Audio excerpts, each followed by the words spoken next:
Figaro Live, bonjour, il est 11h11. Il y a un an pile, Angela Merkel rempilait pour un quatrième mandat à la tête de l'Allemagne, un record dans l'histoire de l'Allemagne démocratique, au prix, il est vrai, de l'un des pires scores de l'histoire de son parti, la CDU, au prix, un an plus tard, aussi de manifestations assez inédites dans les rues de Chemnitz, en Allemagne de l'Est, où plusieurs milliers d'Allemands dénonce sa politique migratoire et surtout un chiffre aujourd'hui, 28%. Seuls 28% des Allemands se disent prêts à voter pour une coalition CDU-CSU. Alors, question, jusqu'où peut aller la baisse? Jusqu'où peut aller la chute d'Angela Merkel?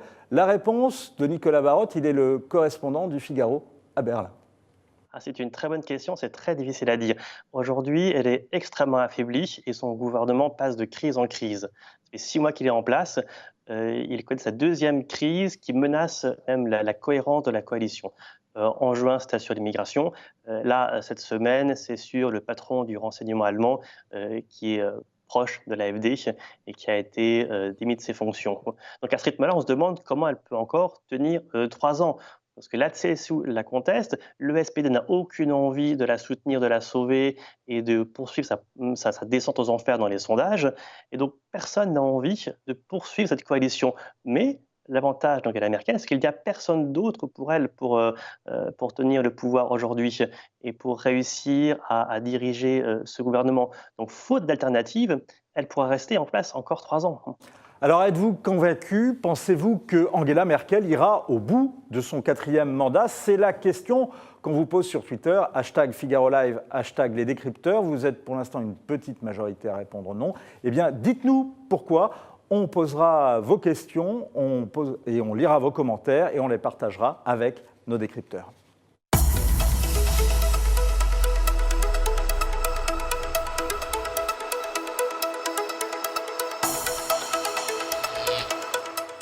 Bonjour Patrick Saint-Paul. Bonjour Vincent. Vous êtes le chef du service international du Figaro et vous avez été également correspondant à Berlin. Jusqu'où, selon vous, peut aller la chute d'Angela Merkel? Est-ce que sa coalition peut encore tenir? Écoutez, je voudrais rebondir sur le chiffre que vous avez présenté tout à l'heure. Il y a un autre chiffre, et sur ce qu'a dit Nicolas Barotte, il y a un autre chiffre qui, à mon sens, est important et qui provoque un électrochoc en Allemagne. C'est le 18% au dernier sondage de l'AfD, qui a 1 point maintenant devant le SPD. Et ça répond un peu à la question. Oui, Angela Merkel traverse des crises successives. Oui, elle est en difficulté. Oui, il y a des crises dans la coalition. Mais il n'y a pas d'alternative. C'est d'ailleurs un de ses leitmotifs depuis qu'elle est depuis ces dernières années en politique. Et donc, c'est si on va à de nouvelles élections, comment gouverner, comment former une nouvelle coalition. Tout le monde a tout à perdre, en fait, à la fois la CDU et le SPD. Et donc, oui, il y a des crises, mais je pense que cette coalition, quand même, personne ne donnait cher de sa longévité. Mais voilà, aujourd'hui, personne n'a envie d'aller à de nouvelles élections et c'est ça qui en fait, reste l'unique ciment aujourd'hui de la coalition, je pense. Les alliés de Merkel sont dans une situation churchillienne. Il n'y a pas pire situation, mais on n'en connaît pas de meilleure. Non, voilà, il n'y a pas d'autre alliance possible aujourd'hui. Après, c'est le résultat un peu de 12 ans ou de 13 ou 14 ans de Merkel, c'est qu'elle a tellement recentré sa politique. Depuis toujours, la CDU, son principe, c'était rien à la droite de la CDU. Aujourd'hui, elle a laissé le champ libre sur sa droite. On est dans un système qui avant était un système de 3 partis qui a évolué à 4 partis, 5 partis. Aujourd'hui, c'est 6 partis au Bundestag. Un record. Donc voilà, ça a éclaté le paysage politique allemand qui se reconstruit. L'émergence de l'extrême droite change aussi la donne. Donc voilà, aujourd'hui, il faut repenser en fait ce système politique et le fonctionnement des alliances en Allemagne. Il y a des alliances qui n'étaient pas possibles il y a quelques années encore. On pense à l'alliance entre Rouge, c'est-à-dire les ex-communistes, l'extrême gauche, le SPD et les Verts. C'était quelque chose de totalement tabou, hormis au niveau régional. Et aujourd'hui, voilà, c'est des options qui sont de nouveau sur la table. Parce que personne ne veut gouverner avec l'extrême droite qui est le sujet le plus tabou en Allemagne. Je voudrais qu'on jette un coup d'œil, Patrick, à une déclaration, celle du ministre allemand de l'Intérieur, qui est l'un des principaux alliés d'Angela Merkel, c'est Horst Seehofer, au début de l'été, qui déclarait « Je ne veux plus rien avoir avec cette femme ». Précision, donc Seehofer est le patron de la CSU, la version bavaroise de la CDU. Sans lui, Merkel ne peut pas gouverner. Et voici ce que cette crise inspirait justement à l'époque à certains habitants de Munich. Ja, das ist alles ein bisschen problematisch. Ich würde sagen, schlecht für ganz Deutschland. Das ist sehr bedenklich, viel bedenklicher, als man vielleicht erstmal jetzt denken würde, dass das jetzt so eine CSU, CDU-interne Geschichte ist. Das ist viel weitreichender und viel mehr. Und ich habe da große Befürchtungen und ich hoffe, dass sie das nochmal hinbekommen.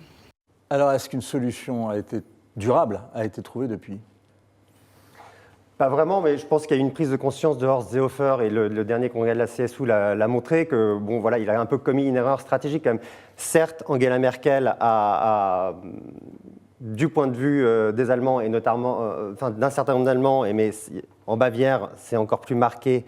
La non-fermeture des portes lorsqu'il y a eu cette vague migratoire en 2015 a provoqué un choc, a provoqué la montée de l'AfD.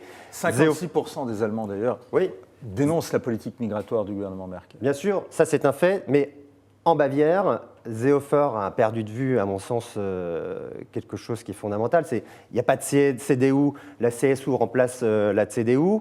Il y a un tas d'électeurs centristes qui ne sont pas d'accord avec les prises de position de Seehofer. Et donc, il a marginalisé tout l'électorat centriste, qui était un électorat très fort à la CSU. Et aujourd'hui, il y a un recentrage qui est opéré. Il a pris ses distances, en tout cas, Söder, qui est le patron du parti en Bavière, a pris ses distances, le ministre-président, pardon, a pris ses distances avec l'AfD en disant qu'il ne voulait pas être associé à l'AfD. Pour pouvoir reconquérir cet électorat centriste. Les élections en Bavière, c'est le 14 octobre. Les sondages, pour l'instant, ne donnent pas la CSU avec la majorité absolue. C'est bien ça? Oui, c'est bien ça. C'est déjà arrivé par le passé. Ils ont déjà été forcés de faire des coalitions. Bon, en soi, c'est pas pour la CSU qui a gouverné pendant des années seule, c'est un peu un électrochoc, mais c'est pas quelque chose de catastrophique pour eux. Si justement le score est mauvais, ça peut avoir un impact pour la coalition au pouvoir à Berlin? Déjà, c'est un signal politique qui est très mauvais et avant d'autres élections régionales, c'est pas bon. Et puis, oui, il y a toujours des répercussions ensuite sur les majorités, notamment au Bundesrat, qui est la chambre haute du Parlement. Oui. S'il manque d'élus, ça peut changer les équilibres. C'est un peu l'équivalent du Sénat en Allemagne, qui est là où sont les élus envoyés par les régions, par les Länder. Dans une heure, Angela Merkel, ce sera ma dernière question, rencontre Laurent Wauquiez. Que peuvent-ils bien se dire? Ils n'ont rien de commun.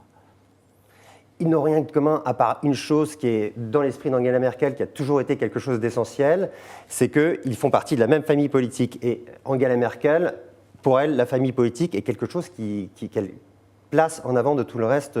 Alors d'accord, ils ne sont pas d'accord sur le problème des migrants, sur l'attitude à adopter vis-à-vis d'Orban.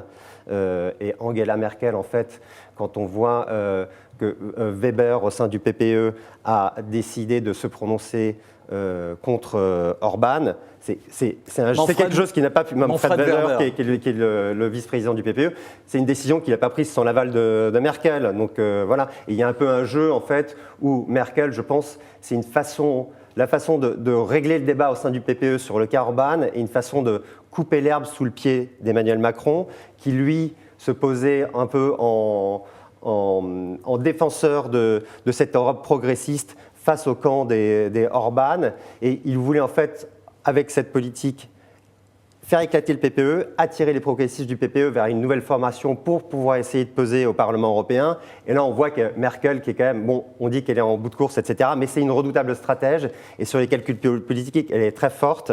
Il y a un grand nombre de barons de la CDU qui l'ont compris trop tard, qu'il ne faut jamais sous-estimer Angela Merkel. Et voilà, je pense que Macron, elle lui a vraiment coupé l'herbe sous le pied avec cette décision. Oui. Et on va en parler tout de suite avec Hans Stark de l'IFRI. Merci Patrick. Je rappelle, dans un autre ordre d'idées, votre dernier livre, Le peuple des rats, livre absolument passionnant sur votre expérience à Pékin. Alors après avoir vu Laurent Wauquiez, Angela Merkel ira à Hanovre. Que va-t-elle y faire? Les précisions sur place de Nicolas Barotte, plus exactement, qui va se rendre sur place. Elle va parler d'Europe à Hanovre aujourd'hui. Elle participe à un forum de rencontre avec des citoyens pour échanger sur la question européenne. Elle entre tout doucement dans la campagne de l'année prochaine. Alors c'est un peu ironique que ça tombe le jour anniversaire, 1 an après son élection, mais en tout cas, elle veut faire de l'Europe très clairement sa priorité pour son 4e mandat. Elle veut laisser un héritage européen. Pour cette femme qui n'a quand même pas beaucoup de convictions, l'Europe c'est une valeur essentielle. Et donc, c'est pour ça qu'elle veut en faire une priorité dans un moment où l'Europe est extrêmement divisée, dans une phase extrêmement difficile. Aujourd'hui, elle devrait redire qu'à ses yeux, l'Europe doit prendre son destin en main parce qu'elle joue son avenir. Et elle joue son avenir sur la question de l'immigration essentiellement. Et double ironie, c'est que Angela Merkel, c'est la femme qui incarne cette polarisation aujourd'hui en Europe. C'est elle qui incarne aux yeux de beaucoup d'Européens l'ouverture des frontières. Et donc, cela place elle en difficulté politique, aussi bien en Europe qu'en Allemagne. Et je salue Rina, Serge, Didier, Lucas, Léoncio qui nous ont rejoints sur la page Facebook du Figaro. Vous pouvez continuer à donner vos commentaires et en particulier sur le forum du Figaro. Rina nous dit que Merkel met l'Europe en danger et Nicole ajoute qu'elle ferait mieux de partir. Elle a fait trop de mal avec la vague migratoire. Myriam qui vient apporter une nuance à ses propos. Que ferait l'Europe sans les migrants? On continue d'en parler. On va reparler d'Europe. Bonjour Hans Stark. Bonjour. Vous dirigez le comité d'études des relations franco-allemandes à l'Institut français des relations internationales. On va regarder des images de la dernière rencontre entre Angela Merkel et Emmanuel Macron à Marseille au mois de septembre. Est-ce que la chute de Merkel, est-ce que ça baisse, ces problèmes de coalition menacent le couple franco-allemand? Alors pour l'instant, il n'y a pas encore de chute d'Angela Merkel, même si elle est en chute dans les sondages. Nous l'avons vu tout à l'heure, l'actuel gouvernement peut très bien éclater, comme il peut tenir encore pendant 3 ans, on n'en sait absolument rien. Elle est en difficulté, elle est fragilisée, son pouvoir est en train de s'éroder, on le sait, mais elle est toujours en place et beaucoup ont sous-estimé Merkel et à tort, donc on verra bien. Emmanuel Macron a sous-estimé Merkel? Emmanuel Macron n'a pas sous-estimé Merkel, mais il ne lui a pas rendu la tâche facile. Car le discours qu'il a tenu à la Sorbonne 2 jours après les élections en Allemagne, le 26, et donc il y a évidemment un lien entre le discours le 26 septembre 2017, son grand discours à la Sorbonne sur l'Europe, 2 jours après les élections en Allemagne du 24 septembre, qui ont clairement montré que ça va être compliqué pour Merkel, n'ont pas réellement facilité la tâche d'Angela Merkel. Parce que sur beaucoup de points, si nous avons 2 personnages qui sont en faveur de la construction européenne, sur les détails, ils divergent. Il y a 2 divergences de fond en franco-allemand qui sont importants. Le premier, c'est le degré de transfert financier à réaliser au sein de l'eurozone, premièrement. Et deuxièmement, deuxième grande divergence, c'est est-ce qu'il faut faire l'Europe à 27, j'exclus déjà la Grande-Bretagne, ou dans le cas d'une avant-garde. Et la France a toujours privilégié, depuis les élargissements à l'Est, que la France n'a accepté qu'en traînant un peu les pieds. Contrainte et forcée. La France a toujours privilégié une approche, je dirais, différenciée de la construction européenne, c'est-à-dire autour de ceux qui veulent y aller, grosso modo. Ils sont les Européens de l'Est, qui nous embêtent, qui ne font pas ce qu'il faut sur les questions migratoires, etc., et qui sont pro-américains, transatlantistes, tout ce que vous voulez.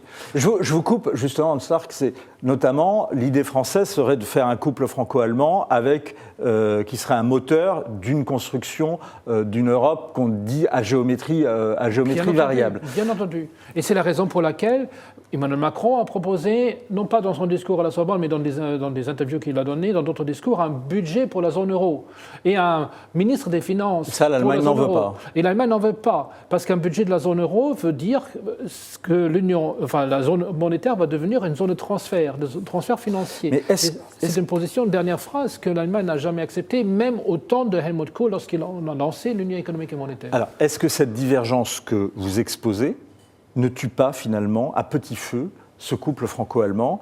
Et est-ce que Merkel, justement, maintenant, ne l'a pas tué? Il ne le tue pas. Il est bien d'avoir des ambitions. Seulement, à ce moment-là, c'est devenu un boulet pour Angela Merkel, étant donné qu'elle a maintenant dans son nombre une opposition de près de 80, un peu plus de 90 députés de l'AfD qui mènent de front une lutte contre l'intégration monétaire, pas l'intégration européenne, et surtout aussi contre l'eurozone. Oui, contre les migrants, mais contre ce budget européen. Seulement contre l'immigration. Contre ces budgets européens. À la rigueur, c'est ça l'acte fondateur de l'AfD. Exactement.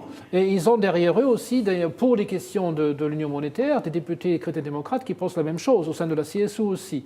Donc rien que sur ce point-là, cette exigence qui peut aller dans le bon sens du point de vue économique, c'est-à-dire il faut en effet que nous ayons des mécanismes de transfert financier à l'intérieur de la zone euro, il faut montrer un plus de solidarité financière, ça va dans le bon sens. Mais dans la situation dans laquelle se trouve Angela Merkel, et étant donné les résistances que nous avons en Allemagne contre ce projet-là, étant donné aussi, c'est un autre aspect des choses, que les pays du nord de la zone euro n'en veulent pas non plus, et qu'il ne suffit pas d'un discours, voire d'une initiative à deux, pour faire adhérer les 17 autres membres de la zone euro à cette initiative. À cette initiative. Et ben voilà, voulue ça a rendu la situation compliquée pour Angela Merkel. Et donc pour ce couple franco-allemand. Je reviens à la rencontre avec Laurent Wauquiez qui a lieu donc aujourd'hui à Berlin. Elle peut s'entendre avec lui ? Alors, Laurent Wauquiez est à bien des égards plus proche de l'aile conservatrice de la CDU, voire des partenaires de la CSU. Donc, Angela Merkel ne peut pas désavouer publiquement Laurent Wauquiez, dans la mesure où la ligne de Wauquiez reflète des forces politiques vives à l'intérieur de la CDU et de la CSU. D'un autre côté, il est clair que Angela Merkel a beaucoup centré sa politique sur les questions migratoires en particulier, mais sur bien d'autres aspects, et c'est en contradiction avec les valeurs, les principes et les visions de Laurent Wauquiez. Oui, elle aurait plus de choses à dire à Xavier Bertrand, à Valérie Pécresse, par exemple. Oui, et à Juppé aussi. Et bien sûr, à Alain Juppé. Une toute dernière question, vous qui êtes un spécialiste donc, de cette relation que vous scrutez à la loupe et que vous traitez au scalpel, les relations personnelles entre Macron et Merkel, et surtout depuis un an. Je pense qu'il y a beaucoup de professionnalisme dans les rapports politiques entre chefs d'État et de gouvernement. Angela Merkel a entretenu de très bons rapports, même avec Nicolas Sarkozy, Jacques Chirac avant, Nicolas Sarkozy, François Hollande, et évidemment aussi aujourd'hui Emmanuel Macron. Sauf que sur les détails, ils divergent. Et à chaque fois, elles ne s'entendaient pas au début, et puis finalement, ça s'est amélioré à la fin. Merci beaucoup, Hans Stark, pour ces premières précisions. Je rappelle que vous êtes le spécialiste du couple franco-allemand à l'IFRI. On revient sur ces questions en deuxième partie, avec vos commentaires, vos questions. Vous continuez à nous les donner, comme John sur Facebook. Est-ce que dans la conjoncture d'aujourd'hui, un retour à chacun son pays comme avant, c'est possible ? Que faut-il faire ? Ou faut-il faire la vraie Europe du peuple ? Eh bien, ce sera une question qu'on abordera, John, en deuxième partie. Vous restez avec nous, puisqu'on parle d'Europe. Angela Merkel y est revenue, notamment le 7 septembre, sur le perron de l'Élysée pour dire à chaque fois combien elle croyait en cette cause et combien elle croyait à ce que pouvait faire le couple franco-allemand en la matière. On l'écoute. Je suis confiante et je pense que nous allons pouvoir progresser en faveur d'une Europe indépendante qui est capable elle-même de résoudre ses problèmes. Et en tant que chancelière allemande, je peux dire que ces dernières semaines, je me suis réjoui que nous ayons une monnaie commune, une politique commerciale commune. Cela nous rend plus forts et il faut continuer d'œuvrer à cette souveraineté européenne. Bonjour Dorothea Donnekamp. Bonjour. Vous êtes historienne allemande et maître de conférence à la Sorbonne Nouvelle. Jusqu'où, selon vous, peut aller la chute d'Angela Merkel ? Oui, comme vient de le dire Hans Stark, il n'y a pas de chute au sens propre du terme. Il y a une vraie fragilité d'Angela Merkel. Est-ce que cette fragilité, selon vous, peut aller jusqu'à la chute ? Pour le moment, la question est où sont les alternatives ? Qui sera une alternative personnelle à Angela Merkel ? J'en vois pas pour le moment. Andrea Nahles, sa collègue, la secrétaire générale du SPD, traverse une crise de leadership majeure. À droite, à l'extrême droite, l'AfD ne va pas passer en pole position gouvernementale, à l'extrême gauche non plus. Donc pour le moment, il n'y a pas d'alternative personnelle à Angela Merkel. Si on regarde ça d'un point de vue plus européen, on a parlé tout à l'heure justement de la rupture avec Orban, des difficultés avec Macron, mais qui est encore allié avec elle en Europe? C'est une très bonne question. Elle est terriblement isolée, elle n'a jamais été aussi isolée, que ce soit par rapport aux Anglais, par rapport aux Russes, bien sûr, à Poutine, par rapport à Trump. Même Macron, qui traverse actuellement un certain nombre de problèmes, un certain nombre de détails semblent quand même les éloigner l'un de l'autre. Donc elle est absolument isolée, mais en même temps, tous les chemins passent actuellement par Berlin. Par Berlin et par Merkel. Oui. Est-ce que vous qui êtes historienne et qui scrutez justement l'histoire de l'Allemagne sur le temps long, mais également depuis la fin de la Deuxième Guerre mondiale, la situation vous paraît inédite? Alors, de quelle situation parle-t-on? Effectivement, il ne faut pas oublier que la crise que traverse actuellement la Grande Coalition, elle n'est pas nouvelle. Il y a un an exactement, lors des élections législatives, les électeurs ne voulaient plus de Grande Coalition. Il ne faut pas oublier que le gouvernement a mis 6 mois à être composé. Donc la vraie crise, elle est là. C'est une crise d'une gestation extrêmement longue. Si les électeurs aujourd'hui ne font plus confiance ou ne font plus confiance à la Grande Coalition, ce n'est pas forcément qu'une question migratoire. Évidemment, la question migratoire reste le talon d'Achille de cette chancelière. C'est ce que montrent les sondages. Mais cela va quand même beaucoup plus loin. Les deux grands partis populaires qui composent actuellement la Grande Coalition sont en crise. La CDU est débordée par sa politique migratoire, c'est un fait. Elle est dépassée à l'extrême droite par son challenger, l'AfD, l'Alternative pour l'Allemagne. Le SPD, donc le Parti social-démocrate, donc l'allié au sein de la Grande Coalition, n'arrive pas à formuler une alternative viable est vraiment crédible.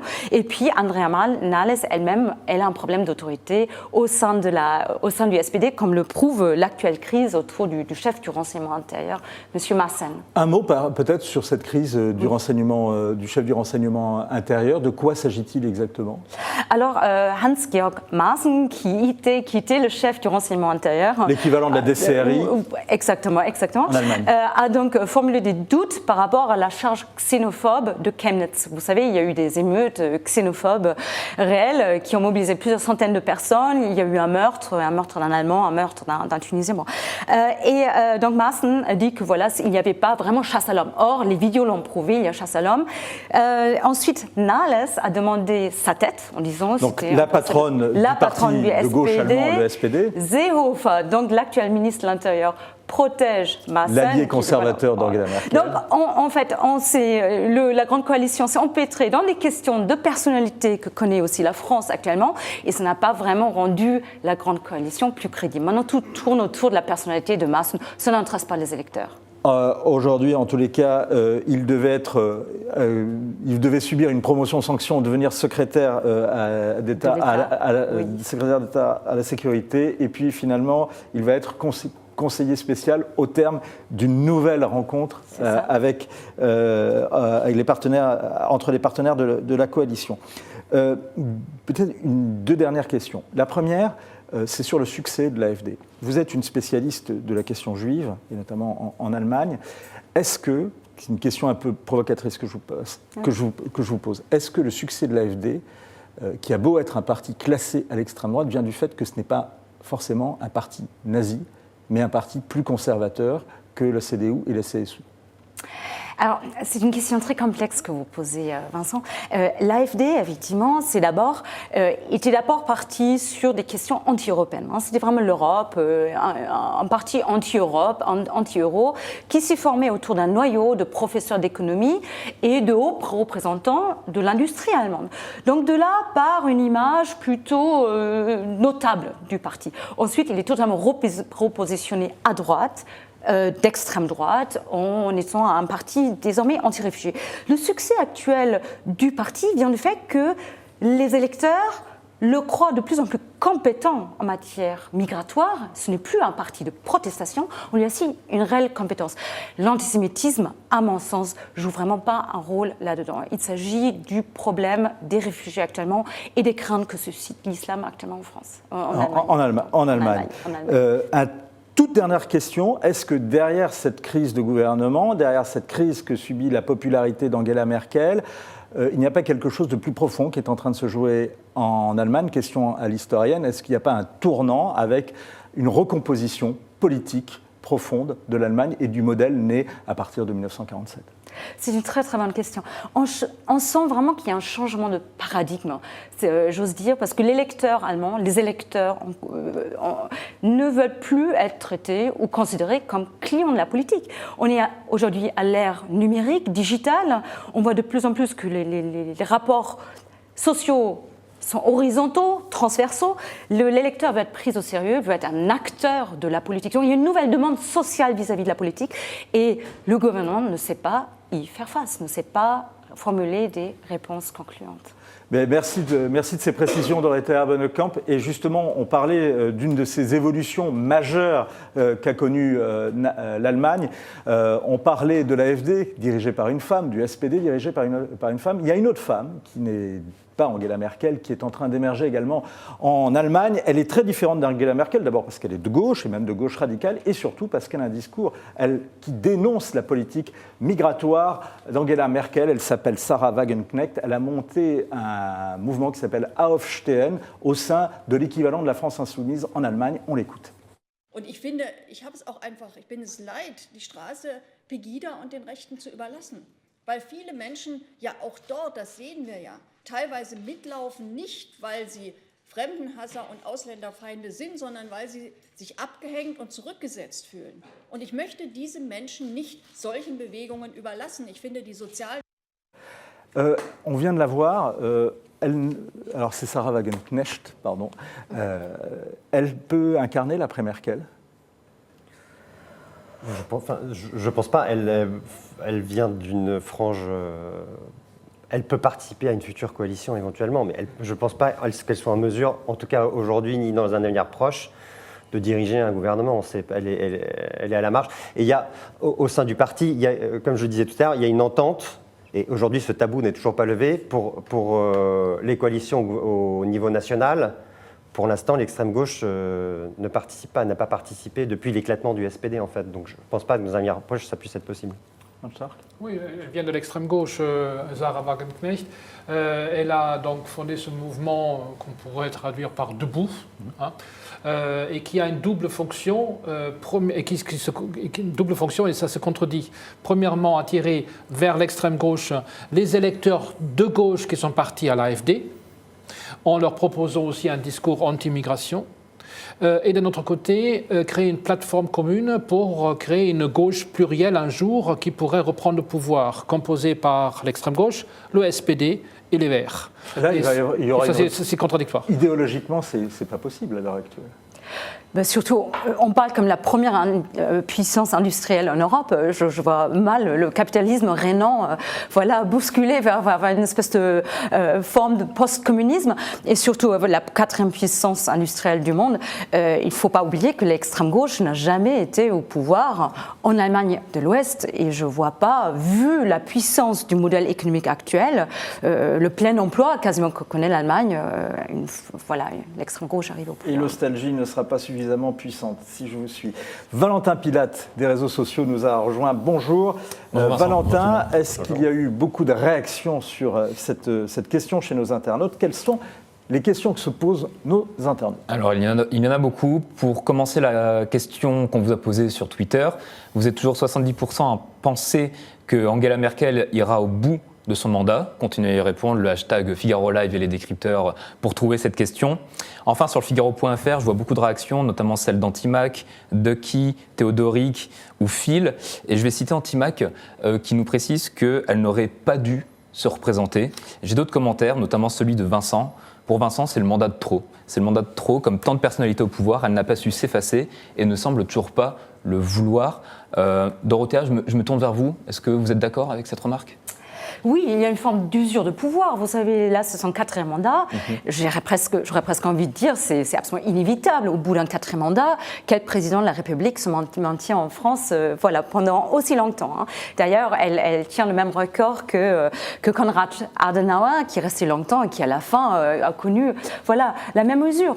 Maintenant, c'est une redoutable stratège. Il ne faut pas la sous-estimer. Elle a connu des crises bien pires, hein. Il ne faut pas oublier que la crise migratoire elle n'est pas en train de se résorber, mais elle était bien plus aiguë en 2015. Elle a connu bien pire. Et je pense, je lui fais confiance pour, une fois de plus, en arriver à bout. Mais c'est vrai qu'il y a une grande fatigue de la part des électeurs, ça c'est certain. C'est ce qu'on perçoit aussi à Berlin. Oui, je pense. Moi, je souscris totalement à ce qui a été dit. Oui, je pense Kohl, qui était son mentor en politique, était très usée à la fin de son mandat aussi.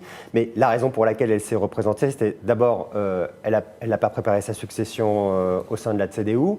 Les gens qu'elle avait mis en piste, notamment Ursula von der Leyen, a eu, elle aussi, traversé des crises. Il y a eu des scandales au sein de la Bundeswehr qui l'ont fragilisée.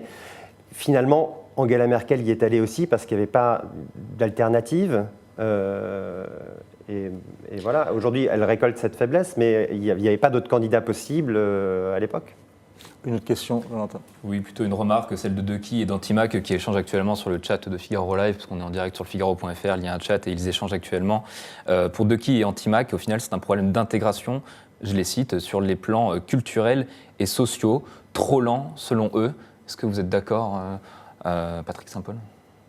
Sur les questions d'intégration, sur la question d'intégration, d'intégration des migrants, par exemple ? D'intégration des migrants, oui, en effet.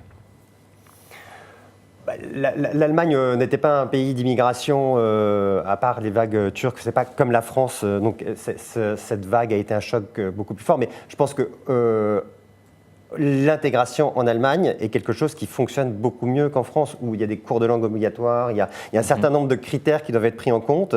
Et bon, là, c'est une vague massive, donc c'est extrêmement compliqué à gérer. Mais l'Allemagne a plutôt, traditionnellement, elle gère mieux ces questions parce qu'il y a des vrais efforts qui sont faits pour l'intégration. Il n'y a pas des zones où on met les immigrés de côté. Il y a beaucoup plus de mixité. Donc voilà, il y a évidemment un tas de problèmes et ça a provoqué des mouvements, notamment contre des foyers d'immigrés. D'ailleurs, dans les années 90 aussi, c'est pas quelque chose de nouveau, hein, le soulèvement contre les migrants en Allemagne. Il y a un Rostock, notamment dans les années 80, oui. Dans les années 90, à Auslander Raus, les étrangers. Oui, mais c'était pas seulement en ex-RDA, c'était aussi à Solingen, en Allemagne de l'Ouest, et c'était un phénomène national. Il y a quand même un malentendu là-dessus, parce que il faut vraiment distinguer entre migrants ou immigrés et réfugiés. Les immigrés qui viennent en Allemagne viennent pour rester un temps, voire pour pouvoir être intégrés et faire partie de la société allemande, comme c'est le cas par exemple des Turcs. Ce n'est pas du tout le cas des réfugiés. Les réfugiés viennent pour un temps, le temps que dure la guerre chez eux. Nous avons déjà eu en Allemagne des réfugiés afghans durant les années 80 qui sont repartis en Afghanistan. Nous avons eu plusieurs centaines de milliers de réfugiés post-yougoslaves, bosniaques notamment, mais aussi kosovars, qui sont repartis une fois la guerre terminée. Alors, je ne suis pas naïf, je sais bien que la situation en Syrie n'est pas simple et que demain, ce ne sera pas la paix là-bas.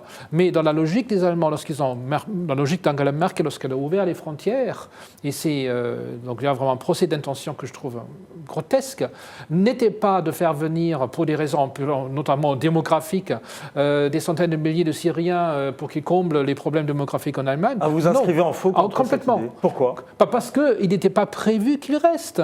Les Syriens que l'Allemagne a acceptés, les Syriens et les Irakiens. Pourtant, c'était un discours qu'on entendait même quand on était dans les gares de Munich ou même de Vienne à l'époque, quand ces migrants sont arrivés.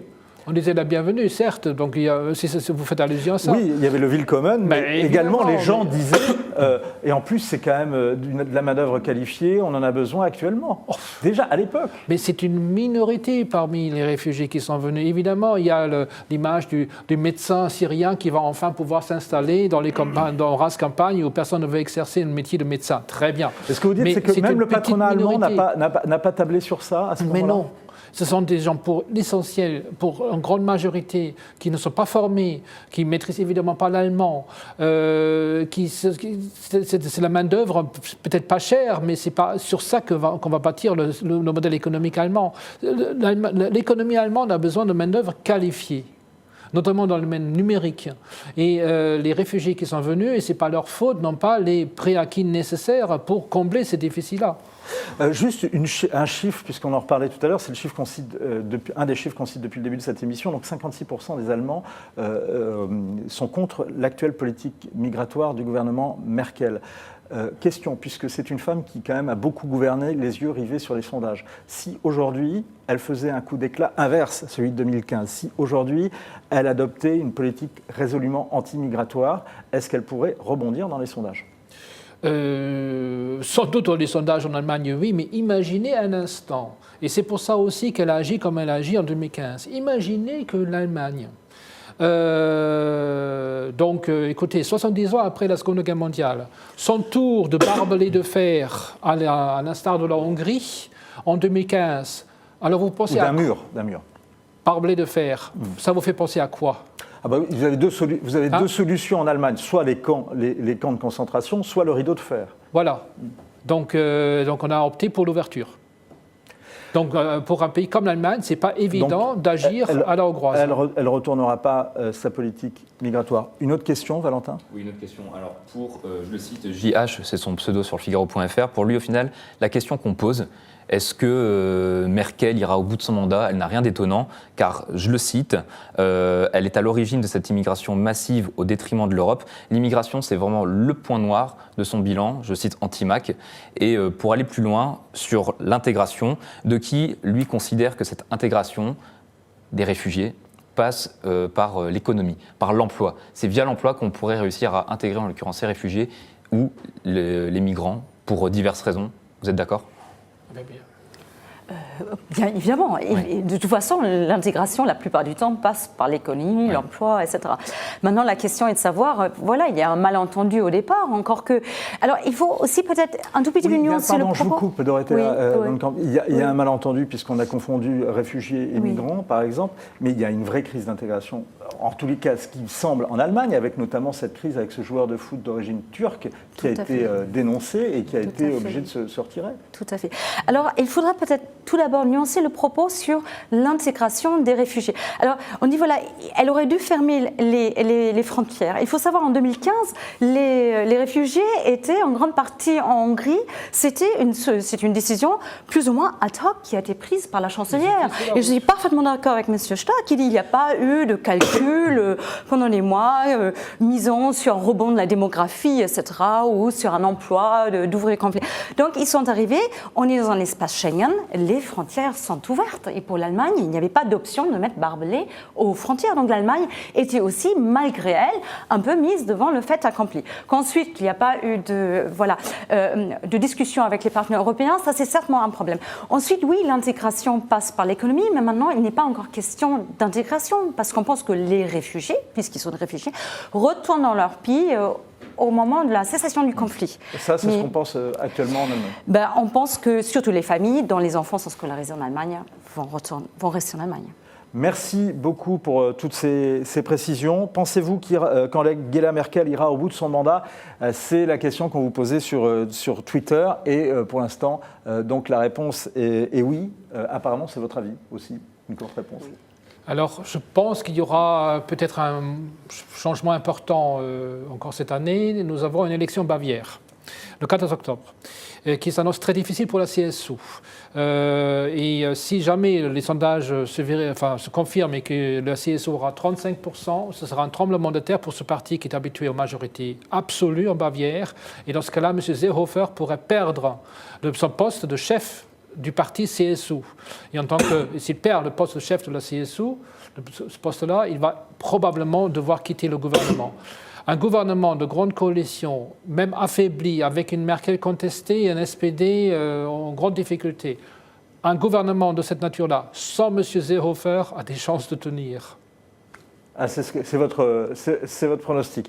Eh bien, c'est ce qu'on va suivre. Donc, c'est le 14 octobre, les élections en Bavière. Et puis, il y a d'autres élections intermédiaires. Il y a d'autres échéances, bien sûr, les élections européennes. Et puis, 3 élections en Allemagne de l'Est l'an prochain. Clause de bilan à mi-mandat avec le SPD. Donc, est-ce que la coalition tiendra jusque-là ? Est-ce qu'elle tiendra à ce moment-là ? Eh bien, c'est ce qu'on va suivre toute l'année, avec notamment les infos du service international du Figaro. Merci beaucoup d'avoir été avec nous. Merci beaucoup de tout toutes ces précisions. Merci d'avoir participé à cette émission. Le peuple des rats, Patrick Saint-Paul, c'est un livre absolument passionnant qui est à lire. Vous me rappelez l'éditeur, c'est Grasset ? Grasset.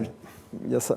Et une guerre fratricide juifs français et juifs allemands dans la Première Guerre mondiale, c'est pas encore paru, mais c'est à paraître aux éditions de l'Éclat et ce sera votre œuvre, Dorothea Bonnekamp.